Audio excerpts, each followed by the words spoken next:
আন্তর্জাতিক বিশ্বের বেশ কিছু গুরুত্বপূর্ণ খবর আছে। আমাকে একজন প্রশ্ন করেছেন, "আপনার চ্যানেল কয়টা?" আমার চ্যানেল তো দেখতেই পাচ্ছেন আমাকে। কিন্তু আমার সবচেয়ে আফসোস লাগে আমি যখন প্রত্যেকটা ভিডিও করি, Disconnected. আমি আমার প্রত্যেকটা ভিডিওর শুরুতে বলে দেই, দেখছেন ওপেন দাইজ ইউটিউব চ্যানেল এবং মাসুম মাহবুব ফেসবুক পেজ। তো এই শব্দটা থেকে আপনারা বোঝেন না যে ২ টো পেজ আমার ভিডিও বাকি যারা চুরি করছেন বিভিন্ন পেজে, প্রায় শতাধিক পেজ ইউটিউব তৈরি হয়েছে যারা আমার ভিডিওগুলো চুরি করে দিচ্ছে। সেখানে কি নামটা দেখছেন না? কি নামে আছে? একটু আন্তর্জাতিক খবর যখন রাখবেন অনেকে বলছি, আপনাদের উদ্দেশ্যে বলছি না যারা চোরদের ভিডিও দেখছেন, একটু নাম খেয়াল করবেন কোন চ্যানেলে দেখছেন। ওকে? আর আমাদের আরেকটি ডকুমেন্টেশন চ্যানেল আছে ওপেন ভিউ টিভি। এটাও কিন্তু আমাদের সেখানে আমরা আ ডকুমেন্টারি গুলো আন্তর্জাতিক মানের ডকুমেন্টারি গুলো দেখানোর চেষ্টা করি। চলেন আমরা মূল খবরে চলে যাচ্ছি। আজকে আর এই বিষয়ে আলোচনা করতে চাই না। আপনাদের শুধু জাস্ট অবগত করলাম। প্রিয় দর্শক, আজকের মূল শিরোনাম, ইরান নিউক্লিয়ার বানাচ্ছে না বানিয়ে ফেলেছে? তার ২ টো তথ্য এসছে নতুন করে। ১, হঠাৎ করে ইন্টারন্যাশনাল অ্যাটমি এনার্জি যিনি চিফ অর্থাৎ IAEA এর প্রধান রাফায়েল গ্রোসি ইরানে ঢুকতে চাচ্ছেন। ইরান তাকে বলছে, "আসো তুমি। তোমাকে ঢোকাবো।" কোন দিক দিয়ে ঢোকাবো বুঝতে পারছেন তো? হঠাৎ করে এই রাফায়েল গ্রোসি কেন ইরানে ঢুকতে চাচ্ছেন? আমেরিকা ইসরায়েলের খেলাটা কি? ২ নম্বর খবর, চীন পাকিস্তানের হাতে 5th প্রজন্মের যুদ্ধ বিমান দিতে যাচ্ছে। যে খবরে ভারতের ঘুম হারাম হয়ে গেছে। চীন কি খেলাটা খেলতে চায় বাংলাদেশ এবং পাকিস্তানকে নিয়ে? এই ২ টো প্রসঙ্গে আজকে ডিটেইল আলোচনা দেব আপনাদের। শুনতে এবং দেখতে পাচ্ছেন আশা করি, না? জি, শামীম ভাই, আপনি দেখছেন আমাকে অন্তরস্থল থেকে ভালোবাসা জানিয়েছেন। আপনার জন্য শুভেচ্ছা শামীম ভাই। মোজাম্বিক থেকে দেখছেন মফিজ ভাই, জি, আপনাকেও ভালোবাসা জানাচ্ছি। তো এখন এই মুহূর্তে ২ টো প্রসঙ্গ আমাদের সামনে আসছে। ১, ইরানের ভেতরে যে পরমাণু বিজ্ঞানীরা একের পর এক অর্থাৎ ধারাবাহিক মারা গেলেন, ইরান কাকে সবচেয়ে বেশি সন্দেহ করছে? ইরান বলছে যে আমরা এজন্য IAEA এর যে আন্তর্জাতিক নিউক্লিয়ার বিষয়ক প্রধান মিস্টার রাফায়েল গ্রোসিকে সন্দেহ করা হচ্ছে। বলা হচ্ছে যে আমরা এই ব্যক্তিকে আমাদের প্রত্যেকটি নিউক্লিয়ার সাইট পর্যবেক্ষণের অনুমতি দিয়ে ভুল করেছি। কারণ তিনি আমেরিকা এবং ইসরায়েলের এজেন্ট হয়ে কাজ করছেন।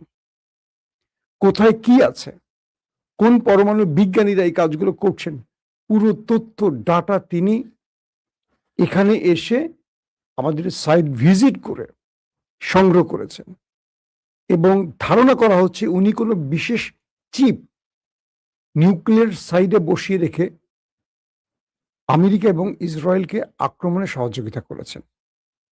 এ পর্যন্ত ইরান কোনো নিউক্লিয়ার বোমা না বানালেও কেবল এই পরমাণু বিজ্ঞানী তারা কয়েক ডজনকে হারিয়েছেন এবং তাদের প্রত্যেকের ডাটা সবকিছু আমেরিকা ইসরায়েল এত নিখুঁতভাবে পায় কি করে?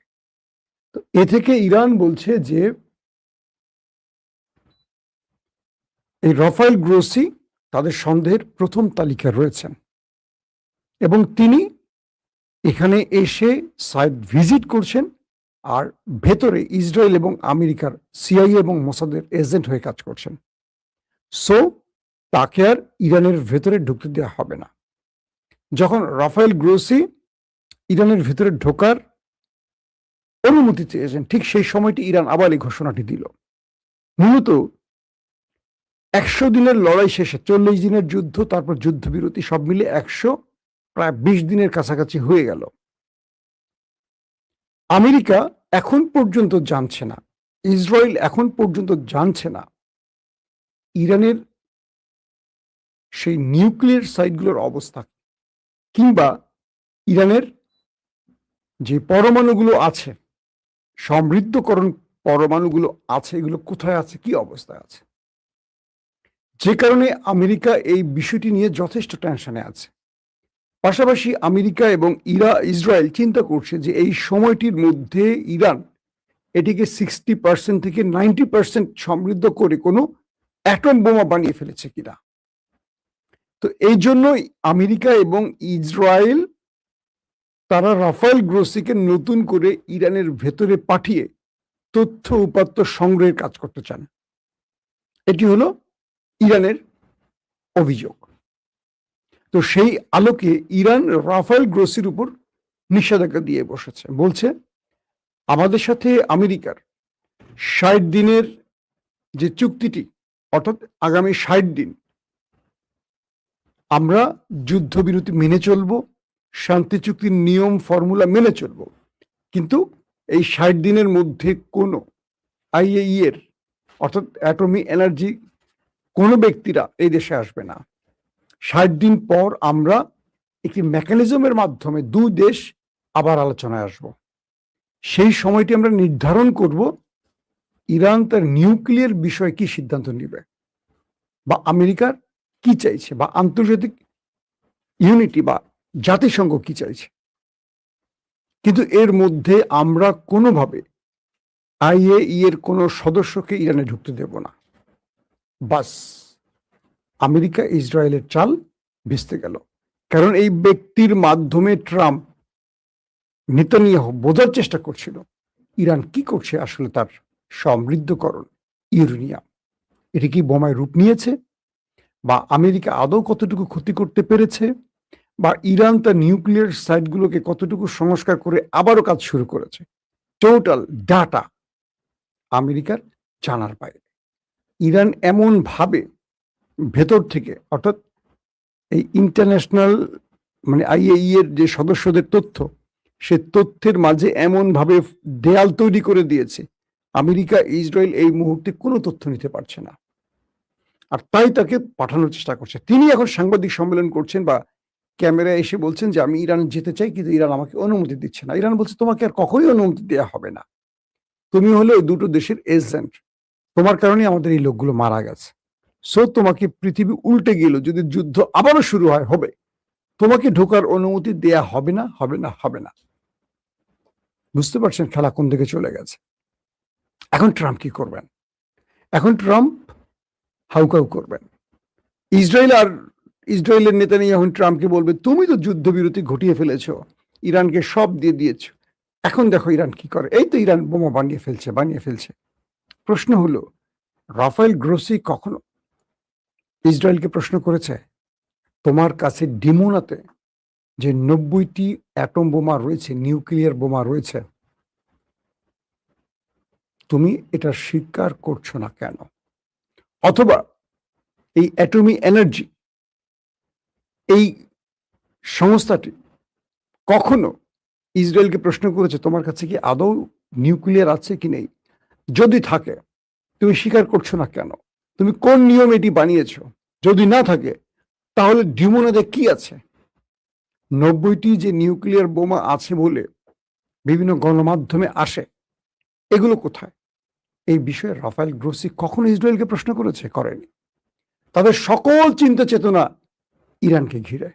অথচ ইরান এখন পর্যন্ত, বা আমেরিকা এখন পর্যন্ত, বা এই রাফায়েল গ্রোসিরা এখন পর্যন্ত প্রমাণ করতে পারেনি ইরানের কাছে নিউক্লিয়ার আছে কি নেই। তবে তাদের এখন মূল ভয়টা এই সময়ের মধ্যে ইরান সেই সমৃদ্ধকরণ ইউরেনিয়াম দিয়ে কোনো অ্যাটম বোমা বানিয়েছে কিনা। তার মানে আমেরিকা এবং ইসরায়েলকে তাদের চালে ভেস্তে দিয়েছে। এখন ইরান তাদেরকে আর ঢুকতে দেবে না। আজকের আরেকটা গুরুত্বপূর্ণ খবর আপনারা হয়তো পেয়েছেন, আমার চ্যানেলে আমি বিকেল 6:30 দিয়েছি। ইরান এবং আমেরিকার মধ্যে আবার লড়াই হয়েছে। যারা দেখেননি 6:30 ভিডিওটা একবার দেখে নেবেন। ইরানের সিরিকে অ্যাটাক করেছে, অর্থাৎ হরমুজে একটি জাহাজে আক্রমণ হয়েছে। আমেরিকার দাবি এটি ইরান ড্রোন অ্যাটাক করেছে। এর পরপরই ইরানের সিরিকে তাদের রাডার সিস্টেম এবং কয়েকটি ড্রোন ইনস্টলেশনে অ্যাটাক করেছে আমেরিকার যুদ্ধবিমান এবং ড্রোন।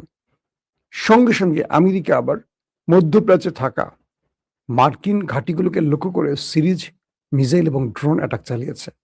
তার মানে যুদ্ধবিরতি শান্তি চুক্তি হওয়ার পরও দুই দেশ একে অপরের উপর টার্গেট করে হিট করেছে। পরবর্তী কাতারের মধ্যস্থতায় আপাতত থেমে গেছে খেলা। খেলা আবার শুরু হতে পারে যে কোনো সময়। এটা পুরো ডিটেইল খবরটা পাবেন 6:30টার খবরে। আসেন এবার দুর্দান্ত একটি খবরে। বর্তমানে আ স সম্প্রতি বাংলাদেশের প্রধানমন্ত্রী তারেক রহমান সফর করলেন চীনে। ভারতীয় গণমাধ্যমের মাথা নষ্ট হয়ে গেছে।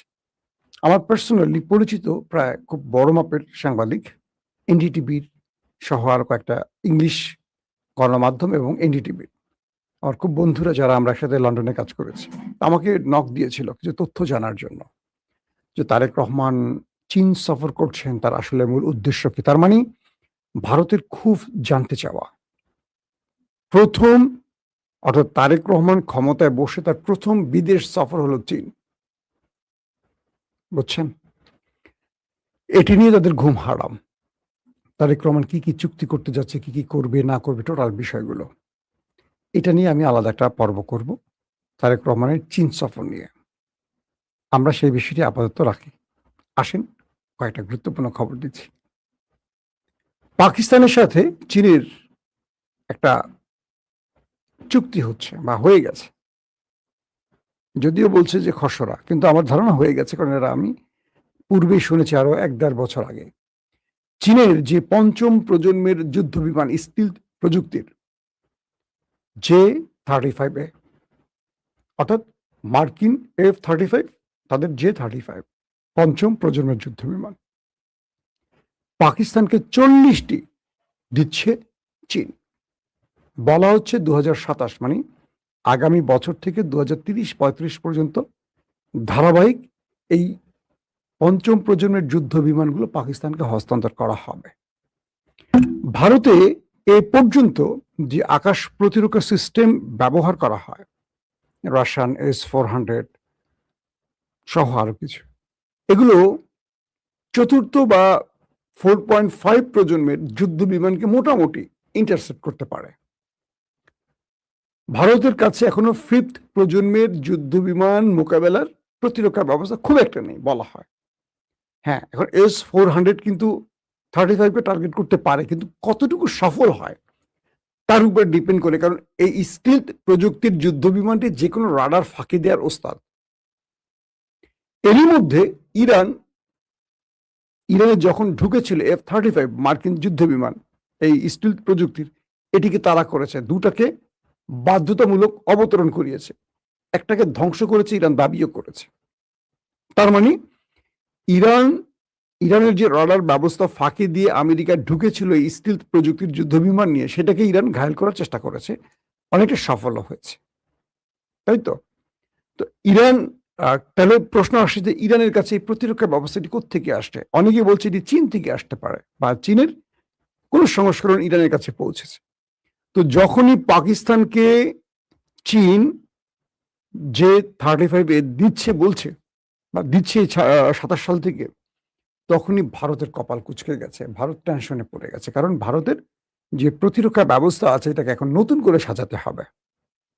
এবং ভারত পাকিস্তানের সীমান্ত লাগোয়া বা দুটো দেশ প্রতিবেশী দেশ হওয়ায় সাম্প্রতিক বুনিয়ানুম মারসুস এবং অপারেশন সিঁদুরে পাকিস্তান কেবল চতুর্থ প্রজন্মের যুদ্ধ বিমান F-16 দিয়ে পুরো ভারতকে কাঁপিয়ে দিয়ে আসছে।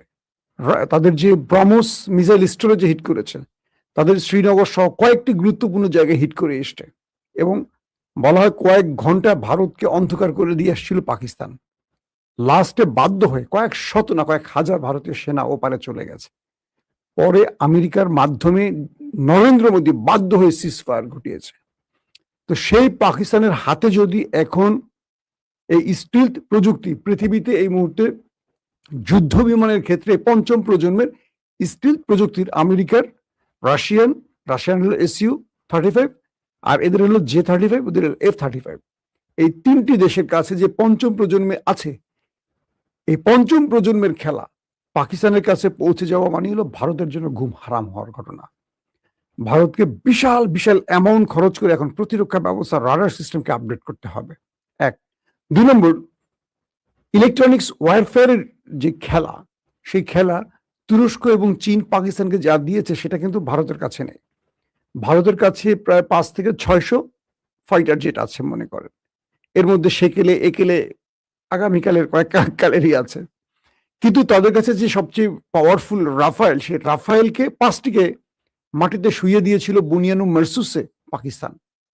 তো সবকিছু মিলে আকাশ যুদ্ধে পাকিস্তান বরাবরই ভারতকে বিট করছে। এর আগে অভিনন্দনকেও শুইয়ে দিয়ে চা খাওয়া হয়েছিল, মনে আছে আপনাদের? তো ভারত যতই বলুক তাদের কাছে রাফায়েল আছে, এটা আছে, ওটা আছে, কিন্তু পাকিস্তান তার যুদ্ধ বিমানের খেলায়, আকাশের খেলায় ভারতকে বারবারই টেক্কা দিচ্ছে। তো সেই পাকিস্তান, এখন পাকিস্তানের সেই পাইলটরা এই মুহূর্তে চীনে নাকি তারা F6 কি বলে J-35 যুদ্ধ বিমানের ট্রেনিং নিচ্ছে চীনে। অর্থাৎ চীন তাদেরকে যে যুদ্ধ বিমানগুলো দেবে, এটা পরিচালনার জন্য পাকিস্তানের একটা চৌকস পাইলট গ্রুপ যারা যুদ্ধ বিমান চালাচ্ছেন তাদেরকে চীনে পাঠিয়ে ট্রেনিং দেওয়া হচ্ছে। পাকিস্তান তারা বাংলাদেশকে J-10C দিচ্ছে, কথা চলছে। পাশাপাশি 17 থান্ডার, যেটা পাকিস্তান এবং চীন নির্মিত, এগুলো দেওয়ার কথা চলছে। এগুলো পেলে বাংলাদেশ মোটামুটি আকাশে ভারতকে বিট করার সক্ষমতা অর্জন করবে।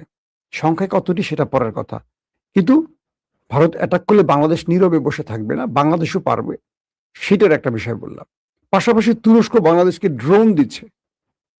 চীন বাংলাদেশকে আরো কি কি দিবে সেই বিষয়টি হয়তো আমরা সামনে বলবো তারেক রহমানের এই আলোচনার আরো কিছু আদ্যপান্ত জেনে।